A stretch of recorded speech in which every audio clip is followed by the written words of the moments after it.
Assalamualaikum warahmatullahi wabarakatuh.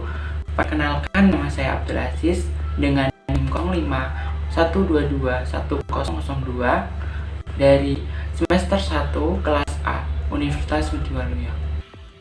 Saya Siti Khairul Yulitaningrum dengan nomor NIM 0512210013. Hai, perkenalkan saya Isna Saridaya dengan NIM 0512210023. Saya dari kelas 1A Farmasi. Halo, perkenalkan nama saya Dena Santia Sabila, NIM 0512210027. Saya Laura Putri Nurzalina dengan NIM 0512210056 dari Prodi S1 Farmasi Universitas Mudiwaluyo. Pembuatan video ini bertujuan untuk melengkapi tugas kelompok kimia dasar. Dalam video ini kita akan menjelaskan sedikit tentang ekstraksi. Oke, kalau begitu langsung saja ke videonya. Apa sih ekstraksi itu? Ekstraksi adalah suatu proses pemisahan suatu zat berdasarkan perbedaan kelarutannya. Tujuan dilakukannya ekstraksi adalah untuk menarik semua zat kimia dan komponen yang terdapat dalam simplisia. Nah, untuk jenis-jenis ekstraksi sendiri dibagi menjadi 4 jenis. Yang pertama, berdasarkan bentuk substansi dalam campuran. Yang kedua, berdasarkan penggunaan panas. Yang ketiga, berdasarkan proses pelaksanaan. Dan yang keempat, berdasarkan metode ekstraksi yang digunakan.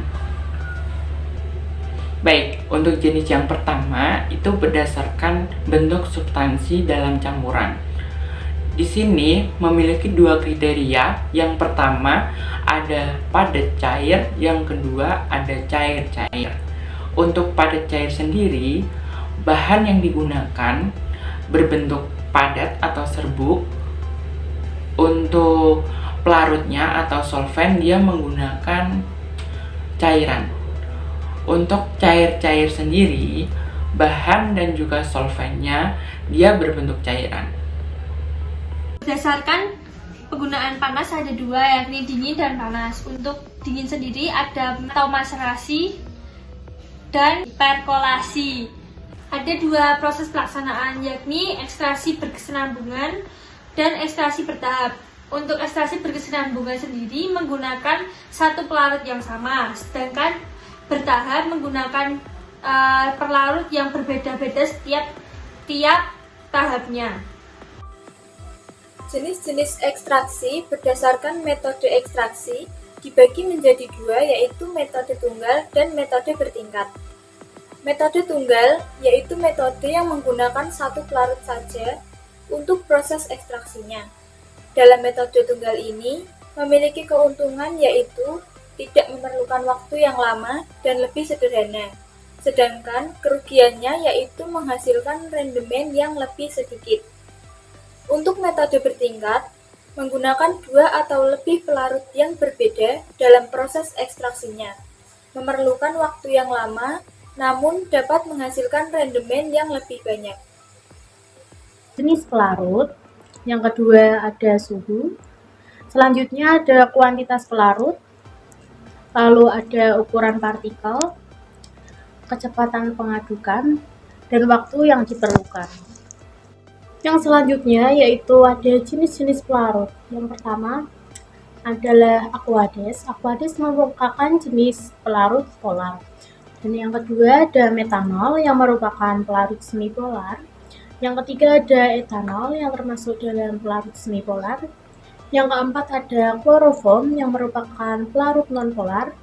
Yang kelima ada diethyl ether yang merupakan pelarut nonpolar. Dan yang keenam ada etil asetat yang juga merupakan pelarut nonpolar. Oke, metode maserasi. Bagaimana sih metode maserasi itu? Bagaimana sih cara melakukan maserasi? Oke, yang pertama kita siapkan terlebih dahulu serbuk kering, serbuk simplisia kering.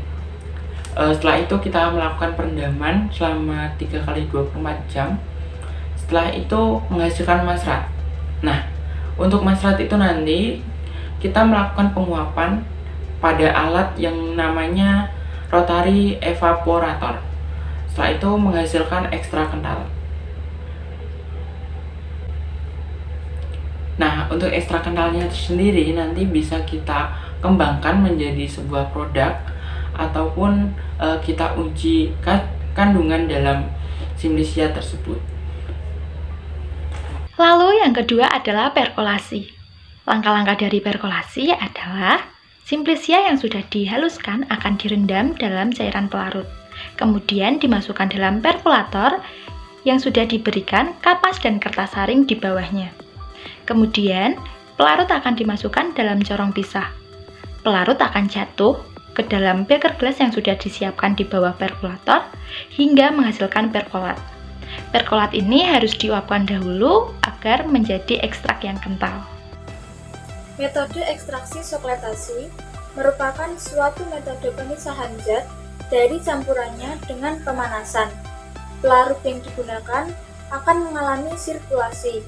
Dibandingkan dengan cara maserasi, ekstraksi sokletasi memberikan hasil ekstrak yang lebih tinggi. Metode ini memisahkan komponen yang terdapat dalam sampel padat dengan cara ekstraksi berulang-ulang dengan pelarut yang sama, sehingga semua komponen yang didinginkan akan dalam terisolasi dengan sempurna. Dalam sokletasi, alat yang digunakan adalah ekstraktor soklet. Metode destilasi. Apa sih metode destilasi itu? Metode destilasi adalah salah satu metode atau cara untuk memisahkan suatu zat campuran. Zat campuran sendiri merupakan kumpulan zat-zat yang telah tercampur menjadi satu. Gambar tersebut merupakan gambar metode destilasi dan rangkaian alat-alat destilasi.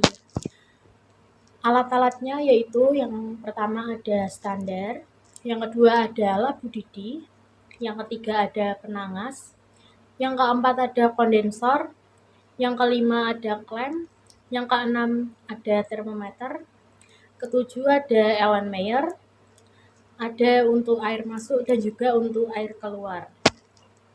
Pemisahan zat campuran ini didasari oleh perbedaan titik didih dari kedua zat cair yang bercampur atau partikel satu mendidih dan menguap, sedangkan zat yang lainnya tidak menguap.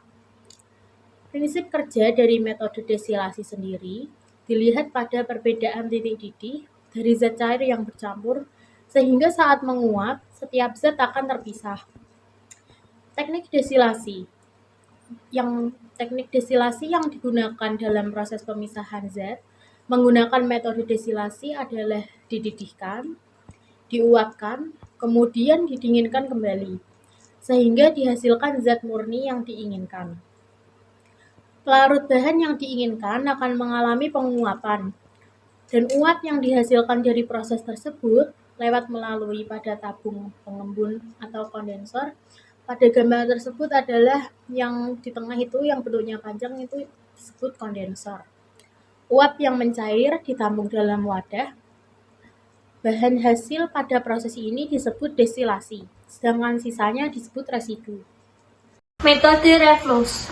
Metode reflux sendiri merupakan metode ekstraksi dengan bantuan pemanasan dan mampu mengatasi hydroga-folit yang merupakan senyawa tanpa tahan panas. Jenis-jenis ekstraksi berdasarkan metode ekstraksi dibagi menjadi dua, yaitu metode tunggal dan metode bertingkat. Metode tunggal yaitu metode yang menggunakan satu pelarut saja untuk proses ekstraksinya. Dalam metode tunggal ini memiliki keuntungan yaitu tidak memerlukan waktu yang lama dan lebih sederhana. Sedangkan kerugiannya yaitu menghasilkan rendemen yang lebih sedikit. Untuk metode bertingkat, menggunakan dua atau lebih pelarut yang berbeda dalam proses ekstraksinya. Memerlukan waktu yang lama, namun dapat menghasilkan rendemen yang lebih banyak. Nah, penjelasan video tersebut merupakan penjelasan video tentang materi ekstraksi dari kelompok kami. Saya Dena Santia Sabila mewakili kelompok kami mengucapkan mohon maaf sebesar-besarnya jika ada penyampaian yang salah ketika menyampaikan materi tersebut. Kurang lebihnya mohon maaf. Wassalamualaikum warahmatullahi wabarakatuh. Dan jangan lupa like, comment, dan subscribe.